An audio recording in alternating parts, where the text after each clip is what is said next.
नमस्कार मित्रों, मैं आशुतोष माँ सुखदेव गुरुकुल परिवार में आप सभी का स्वागत करता हूँ, अभिनंदन करता हूँ। मित्रों, पॉलिटेक्निक इवेंट सेमेस्टर के संपूर्ण सिलेबस की श्रृंखला में आज हम लोग फिजिक्स में पहली यूनिट तरंग गति एवं इसके अनुप्रयोग wave motion and its application का अध्ययन करेंगे। इसमें सबसे पहली टॉपिक है तरंग। तरंग क्या होती है? वेव। इसको समझने के लिए हमको पहले ये समझना होगा कि कितने तरीके से ऊर्जा का संचरण कितने तरीके से होता है। देखिए, ऊर्जा जो होती है आपका दो तरीके से एक जगह से दूसरी जगह तक मूव करती है, एनर्जी। जिसे हम लोग मित्रों कार में बैठे हैं, एक जगह से दूसरी जगह जाते हैं। जैसे झूले में बैठे हैं, एक जगह से दूसरी जगह तक जाते हैं। वैसे ऊर्जा जब कोई द्रव्य पार्टिकल गति करता है, मोशन करता है, तो उसके साथ साथ ऊर्जा भी स्थानांतरित होती है, एक जगह से दूसरे जगह तक जाती है। जैसे एग्जांपल के लिए समझिए, ये आपका कोई सरल लोलक है। जब हम इसको मूव करा के इस तरीके से छोड़ देते हैं, ये इधर और इधर एक फिक्स पॉइंट है, टू एंड फ्रो मोशन करता है, गति करता रहता है। अब देखिए इसमें ऊर्जा कैसे परिवर्तित होती है। जब ये इस तरफ गति करता है, कोई पार्टिकल गति करता है, तो आप सभी जानते हैं कि उसमें गतिज ऊर्जा होती है। जब ये इस तरफ जाता है, धीरे धीरे बढ़ता है, तो इसकी वेलोसिटी धीरे धीरे कम होती है। इसमें गतिज ऊर्जा धीरे धीरे घटती है और स्थितिज ऊर्जा धीरे धीरे बढ़ती है। यहाँ पे स्थितिज ऊर्जा मैक्सिमम और गतिज ऊर्जा 0 हो जाती है। और फिर जब ये इधर मूव करता है, इस तरफ आता है, तब इसमें गतिज ऊर्जा बढ़ती है धीरे धीरे और स्थितिज ऊर्जा घटती जाती है। जब यहाँ बीच में पहुंचता है तो इसके पास गतिज ऊर्जा मैक्सिमम होती है, अधिकतम होती है, स्थितिज ऊर्जा 0 होती है। इसी तरीके से इस प्रकार होता है। तो जब कोई कण, पार्टिकल, द्रव्य गति करता है, तो उसके साथ साथ ऊर्जा भी गति करती है। जैसे अगर कार में बैठ के कार गति करती है, तो हम भी उसके साथ साथ गति करते हैं। वैसे ही द्रव्य जब गति करता है, तो वो ऊर्जा को लेके जाता है। तो ऊर्जा का संचरण एक इस तरीके से होता है। मित्रों, एक ऊर्जा का संचरण की एक दूसरी विधि भी है, जिसे हम तरंग गति कहते हैं। उसमें माध्यम के कण अपनी जगह पे रहते हैं, ऊर्जा एक जगह से दूसरी जगह पहुंचा दी जाती है, चली जाती है। उसे तरंग गति कहते हैं। वो तरंगों के माध्यम से चलती है। उसमें क्या होता है देखते हैं। जिसे किसी रस्सी को बांध दीजिए दीवार में, उसके बाद इस तरीके से उस रस्सी में हम मोशन उत्पन्न करें, उसमें इस तरीके से इस रस्सी को मूव कराएं। अब रस्सी क्या करेगी? इस तरीके से रस्सी में तरंग उत्पन्न होगी। तरंग उत्पन्न होगी रस्सी में। एक्चुअल में हुआ क्या? ऊर्जा का स्थानांतरण यहां से यहां तक हुआ। वहां पर अगर आप पकड़ ले, आप पकड़िए, इधर से कोई मूव करे, तो आपको झटका लगेगा। तो ऊर्जा का ये स्थानांतरण है। ऊर्जा एक जगह से दूसरी जगह गई है। यहाँ पे धागे रस्सी में एक लाल निशान बना दीजिए, एक गट्ठी लगा दीजिए। आप देखिए उसके बाद मूव करके जब रोकेंगे, गट्ठी तो यही है, ये गांठ जो आपने लगाई है ये यही है, या लाल निशान जो लगाया ये यही है। लेकिन यहाँ से यहाँ तक गया कौन? कण तो गया नहीं। जो गया वही तरंग है। वो क्या करता है? ऊर्जा को लेके यहाँ से यहाँ तक ऊर्जा को पहुंचा देता है, ऊर्जा का स्थानांतरण हो जाता है, तो उसे तरंग कहते हैं। अब देखिए दूसरी तरीके से आप हम लोग इस तरीके से समझते हैं, जैसे बहुत लंबी लाइन लगी रहती है, कभी कभी एडमिशन में, बैंक में, कहीं भी लाइन लगी रहती है। तो लाइन में जो पीछे वाला बंदा होता है, थोड़ा सा इसे पुश करके छोड़ देता है। अब वो मूव किया, अपनी जगह आ गया, तो उसने क्या ट्रांसफर किया? एनर्जी थोड़ी लगा दी, थोड़ी सी एनर्जी लगा दी। अब वो एनर्जी उसके ठीक सामने वाले के पास जाएगी। वो अपने से, उसकी जो सामने अवस्था थी वो भी उससे डिस्प्लेस होता है थोड़ा सा, वो भी आगे झुक जाता है। तो उसको जो ऊर्जा पीछे वाले से मिली वो आगे चली जाती है, फिर वो भी अपनी जगह पे होता है। इस तरीके से वो अपने वाले आगे वाले को, अपने आगे वाले को, लास्ट में ऊर्जा जो एकदम पीछे से शुरू हुई थी एकदम आगे वाले के पास चली जाती है, वो भी झुक जाता, पूरी की पूरी लाइन डिस्टर्ब होती है, फिर सब सही हो जाते हैं। तो ऊर्जा में सभी अपनी जगह है, लेकिन ऊर्जा यहाँ से वहां तक चली गई। वहां पे जो लास्ट में उसको भी धक्का लगा, फील हुआ, तो यहाँ से वहां तक ऊर्जा पहुंच गई और पार्टिकल अपनी जगह पे है। तो जब इस तरीके से ऊर्जा का संचरण होता है कि पार्टिकल अपनी जगह पे रहते हैं, ऊर्जा एक जगह से दूसरी जगह पहुंचा दी जाती है, उसे तरंग कहते हैं। तरंग गति के द्वारा ही होती है। इसको डिफाइन करने के लिए हम ऐसे भी कह सकते हैं कि ऊर्जा का स्थानांतरण, जब ऊर्जा और संवेग का स्थानांतरण एक पार्टिकल दूसरे पार्टिकल में अपनी बिना स्थिति को बदले करता रहता है, एक स्थान से दूसरे स्थान तक ऊर्जा और संवेग का स्थानांतरण हो जाता है, इस विधि को कहते हैं तरंग गति। इसे तरंग कहते हैं। तो देखिए तरंग, तरंग क्या है? तरंग एक विक्षोभ है जो द्रव्य या माध्यम के वास्तविक संचरण के बिना ही माध्यम के एक स्थान से दूसरे स्थान तक ऊर्जा तथा संवेग का संचरण करता है। और जिसे हम बुलाते हैं, किसी को हम बुला रहे हैं, तो हम कोई पार्टिकल पार्टिकल के साथ ऊर्जा जाती है तो जानते ही हैं, तो हम पार्टिकल थोड़ी छोड़ रहे हैं कि उसके कान तक पहुंच जाए। हम क्या कर रहे हैं, हम यहाँ से अपने वोकल से एक डिस्टरबेंस पैदा करते हैं।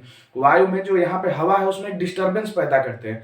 अब डिस्टरबेंस पैदा हो गया, यहाँ की जो वायु की परत है वो कंप्रेस हुई तो वहां पे उसका घनत्व बढ़ जाता है, दाब बढ़ जाता है। अब ये क्या करता है, ये जो घनत्व दाब बढ़ा है इस प्रेशर को ट्रांसफर करता है इधर, तो ये इसमें विरलन होता है, ये फैल जाती है और इसके ठीक सामने वाली जो परत है वायु की वो दब जाती है। अब उसमें क्या होता है, वहां पे उसका दाब बढ़ जाता है और उसका घनत्व बढ़ जाता है। अब वो क्या करती है, थोड़ा और इस डिस्टरबेंस को, ये डिस्टरबेंस है, इसको आगे वाले के ट्रांसफर करके अपने खुद को नॉर्मल करती है। इस तरीके से जो एनर्जी हमने यहाँ से प्रोड्यूस की थी वो माध्यम में संचरण करते हुए, तरंग के रूप में संचरण करते हुए, जिसको हम बुला रहे हैं उसके कान तक पहुंचती है, उसको सुनाई देता है। तो इसको नोट करेंगे आप, हम हट जाएंगे अभी।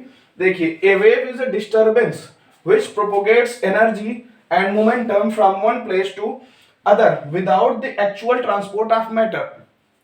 तो ऊर्जा के इस संचरण में क्या होता है, तरंग में कि माध्यम के कण जो होते हैं, मीडियम के जो पार्टिकल होते हैं वो अपने स्थान पे रहते हैं और ऊर्जा और संवेग एक जगह से दूसरी जगह तक स्थानांतरित कर देते हैं। हम हट जा रहे हैं, इसको पॉज करके आप लोग नोट कर लीजिएगा।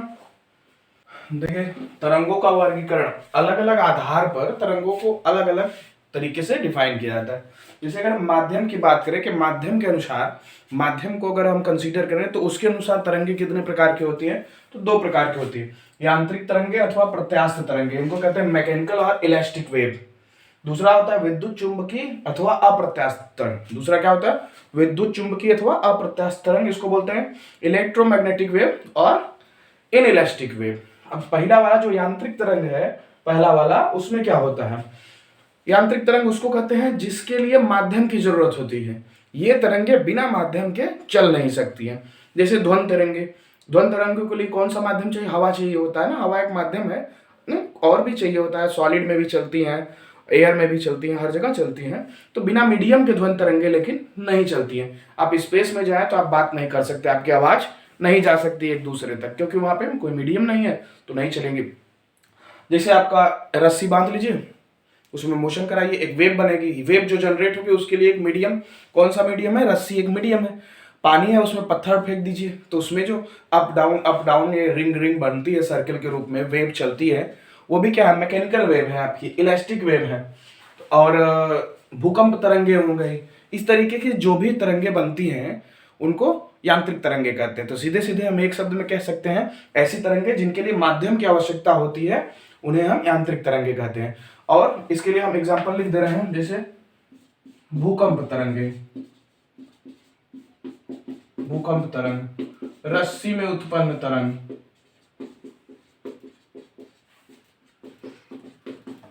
और आपका हो गया जल में उत्पन्न तरंग।